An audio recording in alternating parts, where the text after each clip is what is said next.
with the Positive Tribe podcast. Today we are going to be talking about yours truly right here. Right here. Mr. Derrik Staheli. Grill me. We're going to, like a hamburger or a That's steak? I mean, medium rare. Medium rare. Ooh. Anyways, so we're going to be talking about Derrik, kind of get to know a little bit about him, figure out kind of what ticks, what doesn't tick, and kind of a little bit of his background. All right. Anyways, tell us a little bit about you. Like, what do you do? So, I got my hand in a few different pies. Delicious. Yeah, that's right. We're all talking food today. That's right. It's on my mind. Pie. So when me and my wife first got married, I told her, I said, "Hey, I'm obsessed with business. I wanted to try different things, and so our life may be a little crazy." And she's like, "All right, let's do it." So ever since that day, I've tried a lot of different businesses. Some failed, some haven't. So yeah, I own a pawn shop. I have part ownership in a fun center, a couple other things, but yeah, I'm kind of spread all over the place, and it's fun. So, and then this is fun too. Yeah, this keeps you busy. But yeah. Nice, awesome. Well, with all that business and everything, kind of like tell us a little bit more about growing up. Like, what got you into doing all this stuff? All right. So when I was, I think I might have mentioned this on a previous episode, but when I was in middle schoolish, I think, I wanted to start a business, and my dad's self-employed, and so he's kind of got that mindset too. And I told my dad that I wanted to start something, and he's like, "Well, actually, I have a great idea that you would probably enjoy." He said, "I'll loan you the money to buy a lawn aerator, a little machine that pokes the holes in the lawns, leaves the poops everywhere." Yeah, that's right, leaves the little poops." And he's like, "I'll loan you the money, and every job you make, you'll just pay back a percentage, and then you can keep the rest." I thought, that was like, my mind was blown. I'm like, "Oh, wow, that's cool." He kind of ran some numbers with me and told me what I could make, what I should expect to make each lawn. And every day after school, I'd hand out flyers to people and just get all these jobs lined up. And then I read a few of Robert Kiyosaki's books about real estate and stuff like that. Rich Dad, Poor Dad. Yeah, all those classics. Right Yep. That just blew my mind up with real estate. And me and my wife bought a few rentals. Perfect time. We sold them at the wrong time, but hey, we learned. So that's I was kind of one of those kids that I did so poorly in high school. I had to take like applied math too. I suck at math. I still do. And I hated being at school because all I thought about was going home and working and earning money and buying things that I wanted to. And it was I liked the social aspect of high school. I really loved hanging out with all my friends and stuff, but I always thought about, what can I do to make more money and stuff. So like you've that. always had that mindset. Yeah, I've always had that mindset of working for myself, and honestly, it's not as perfect as a picture people paint it to be. It's like there's so much work to it. There's the backside of taxes, managerial stuff, all the stuff that you have to stress about.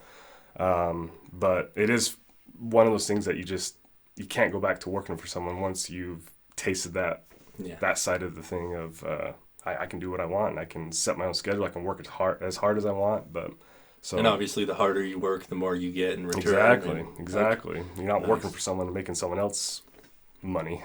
So yeah. Nice. Well, another question about life, like if you could eat just one food for the rest of your life, since we've already been talking about food. I love food. What would you eat? Fun fact, I started intermittent fasting a few days ago, and right now I'm fasting. So I know. This makes it even worse. I know. So food is a good topic. Let's see. My wife makes some killer chimichangas. Super, super good. She found this recipe and she perfected it. So good. I could eat those all the time. When are we coming over for dinner? I know, right? Let's do it. I think a type of food, I would say probably Mexican or Italian. I love both of those. Ooh. Yeah. Carbs, and I know. carbs. Give me all the carbs. Do it. Awesome. Okay. Well,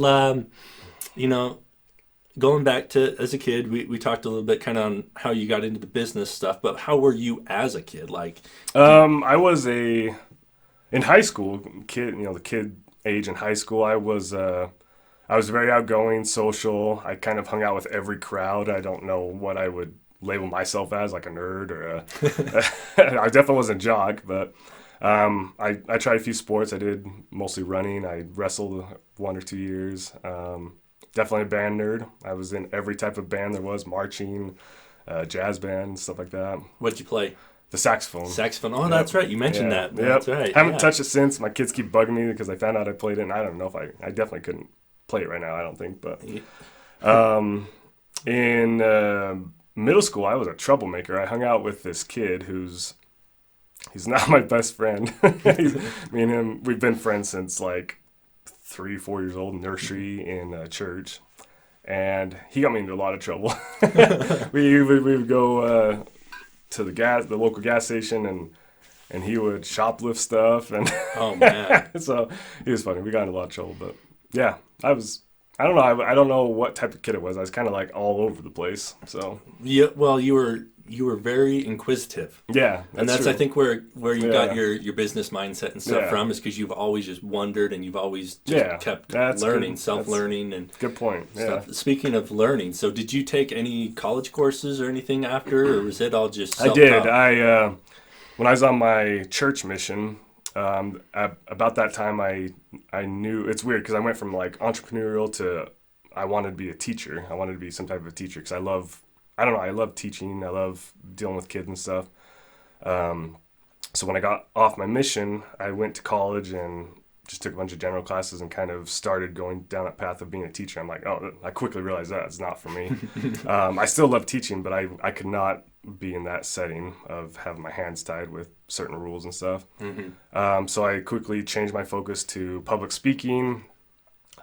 Surprisingly, I like speaking, even though I'm horrible at it. But and then I quickly realized that wasn't for me. So then I just shifted back to my original passion of business, and I took several years of business classes. Never got a degree, but learned some things. And one of my favorite classes that I did really poorly at, but I want to get back into, is accounting. Uh-huh. I really find that fascinating, but I have very little knowledge of it. So, but accounting's really interesting. So that was kind of one of the challenges in your life, is. Yeah.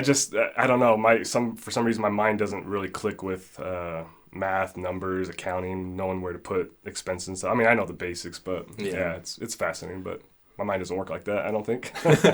Yeah. So, well, with all the challenges that you faced in your life, what would you say is your biggest challenge? Biggest challenge definitely was when my brother passed away. This was a couple years ago. Before that, me and my wife had some marital issues when we first married. I think like every young couple does when they're starting to get to know each other. But definitely when my brother passed away was the biggest one up to this point. And honestly, I was thinking about this question when you ran some questions by me. But so the last few years have just been a total shit show, like to put things nicely. So COVID hit.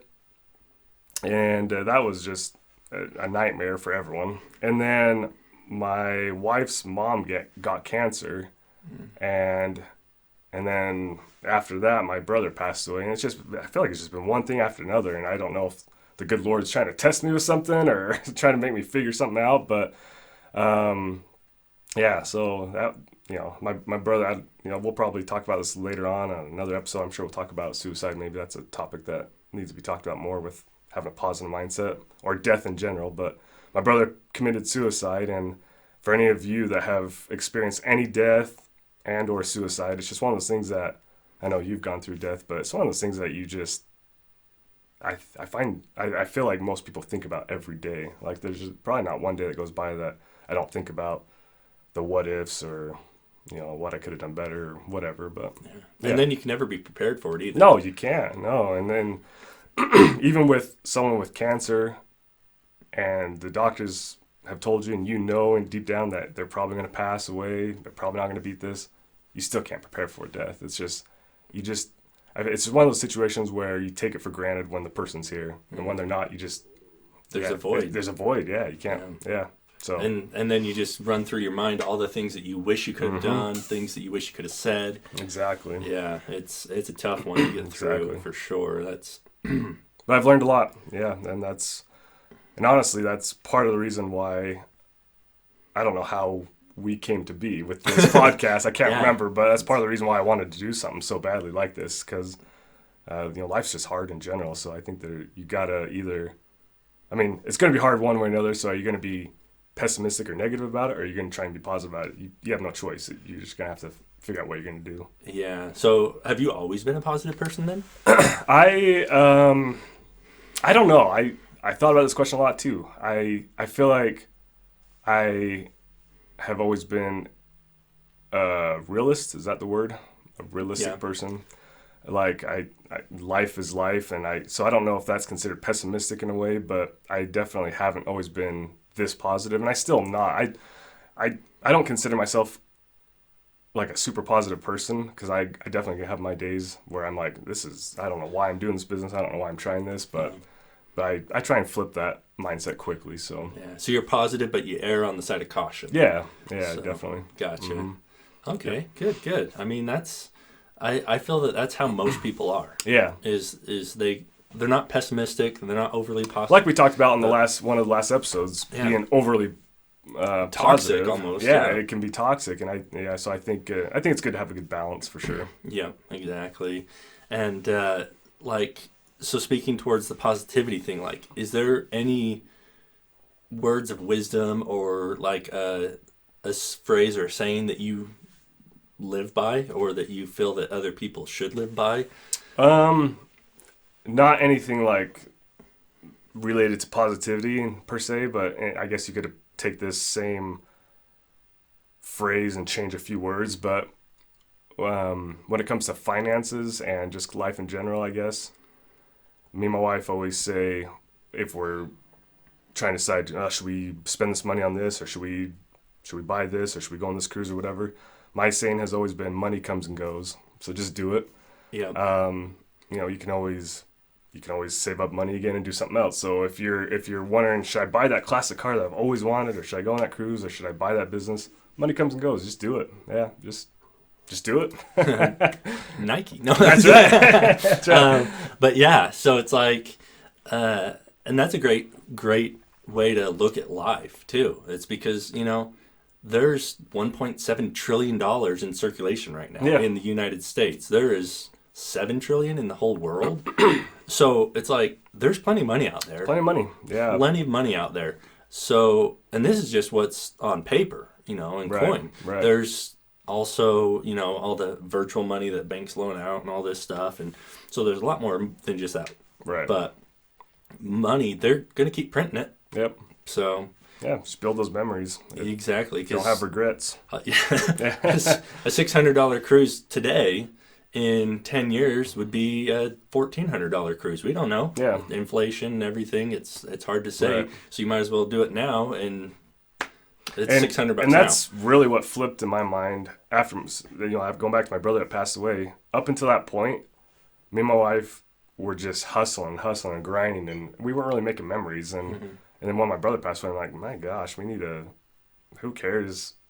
Money will come and money will go. Let's just start building memories instead of trying to just focus so much on building what I thought was important, which it is, but you got to build those memories for sure. Yeah, exactly. And so as you were progressing through life and things, you've looked up to different people. Obviously your dad, you've talked a little bit about him, but who is like the most influential person in your life, or even the top three? Man, that is a tough one. I would say I really look up to a lot of the freedom fighters, the people that have, I don't know, freedom and patriotism runs really deep in my blood, I guess you could say. I never served in the military or anything, but business aside and all these other things that I'm interested and passionate about aside, I think our founding fathers and people that established this free country and stuff. Those are, I don't have any specific one, but George Washington, the classics. But some of those people were so young, and I know we mentioned it once, but in their 30s, and I look at myself and I'm like, could I do something that grand and amazing? I don't think I could, but yeah, those are some of my biggest heroes. Because they went from being controlled by others to allowing freedom. And now we live in this great country that we do, and it's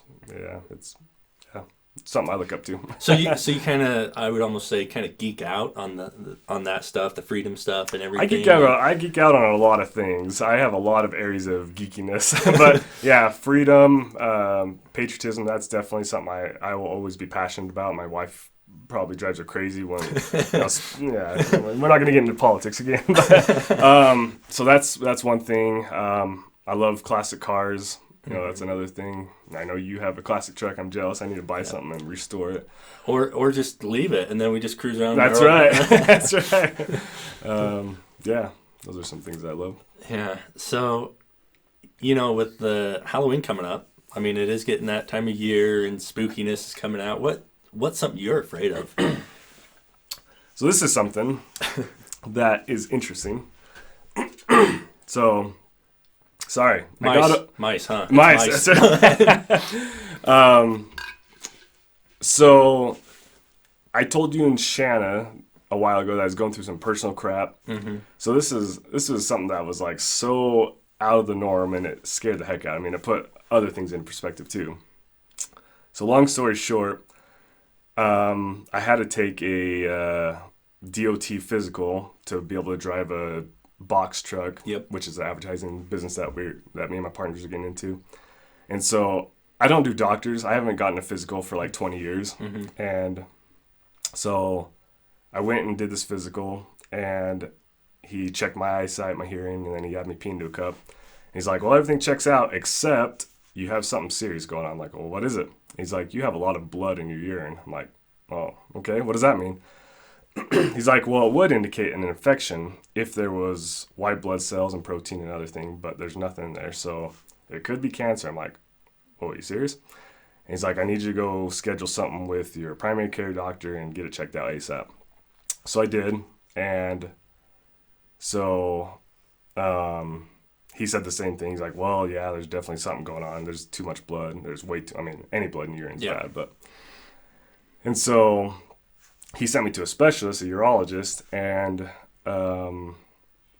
he ran some more tests, and he said, well, the only way to find out if it's cancer is to have a CAT scan and do some scopes and stuff. And I'm like, okay, that doesn't sound very fun. So he put me on some antibiotics because he said it could be something called prostatitis. He's worried about prostate cancer or bladder cancer. So he said it could be something called prostatitis, and where this is just where if you stress too much, it could cause inflammation, and your prostate could push on your bladder.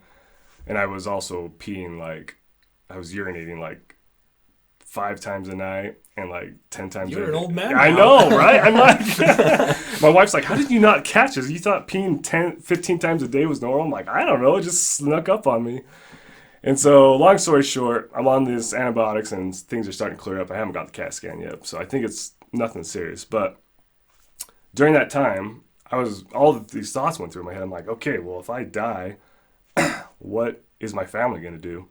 If this is something serious and I go through all these treatments and I end up not being here. So that was my biggest fear, and I didn't realize it was. I always thought my biggest fear was like losing my kids or my wife, which definitely is up there, but I think even bigger fear than that is me leaving the picture, because I don't know how secure they'll be. I mean, we have life insurance and stuff like that, but, not having a fatherly figure for my kids, not having that security for my wife. So long story short, that I realize that my biggest fear is me being taken out of the picture because you don't know the unknown. Exactly. I'm not worried to meet my maker or whatever I believe, but I'm worried about not being there for my kids. So yeah. That was a long story, but but it's good to kind of get that out too. Yeah. Because I mean, when you're sharing it with other people, you kind of feel that weight lifting off a little bit, because you know that you are surrounded by people that are going to step up and help. Exactly. I mean, but it's still scary. It's just one of those things I've never thought about. Like, because as the father, as the provider, the protector, you always have that in mind. Like, I'm always going to be here. I'm always going to have that. Mm-hmm. I'm always going to be around to protect my family. But what if life's not guaranteed. So yeah. Well, I'd hate to end on just that. So let's try to what's some positive advice that we can give. I know that you know just do it was kind of what you mentioned earlier, but it's like I think I'm going to circle back to that and to the other thing I said where you know, life's not guaranteed. And it's always going to be crappy. Not always, but you're always going to have crappy moments. We're always going to have hardships. So you've got to decide, are you going to be positive or are you going to be negative? Because you can't avoid and you can't take out situations that are negative. Mm-hmm. So how are you going to react to them? And then, you know, the other piece of advice is just do those things that you want to do because, again, life's not guaranteed. I don't know. That's kind of my thoughts of the whole premise of this interview is just enjoy life. Make it happy, make it enjoyable, do what you want to do. Nice. Well, that's some great advice. I mean, what about you guys? Like, what advice do you have that you can pass on to our other listeners or even us? I mean, yeah, we love because I learn new things every freaking day, and I love it. Yes, and that's the joys of living is always knowing that you're going to learn something that you don't know. Yeah. Every day is a learning experience. It is. And we appreciate you guys. Thanks for watching. And thanks, Derrik. Yeah. It's good to kind of touch on your life a little bit and kind of get to know more about you. And absolutely. Love to be here. Thanks, guys. Until the next.